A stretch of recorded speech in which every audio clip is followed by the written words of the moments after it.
Hey guys, and welcome back to How Logical.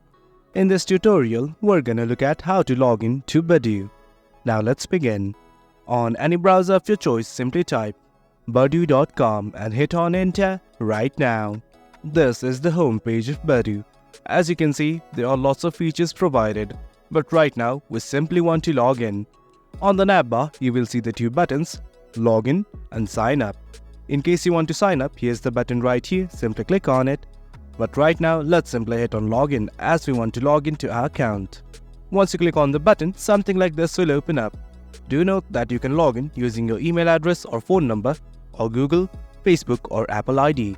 You can choose whichever one you wish. For now, I'm simply gonna enter my email address right here.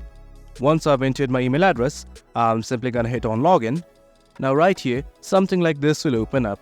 It says a verification code has been sent to the registered email address. Let's go to Gmail right now.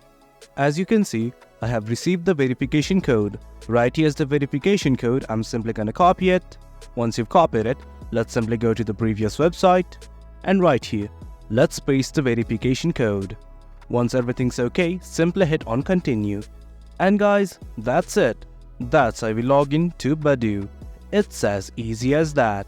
Hope you guys found this video informative, and for more content like this, do remember to hit like, share and subscribe. Your support fuels us. Thank you.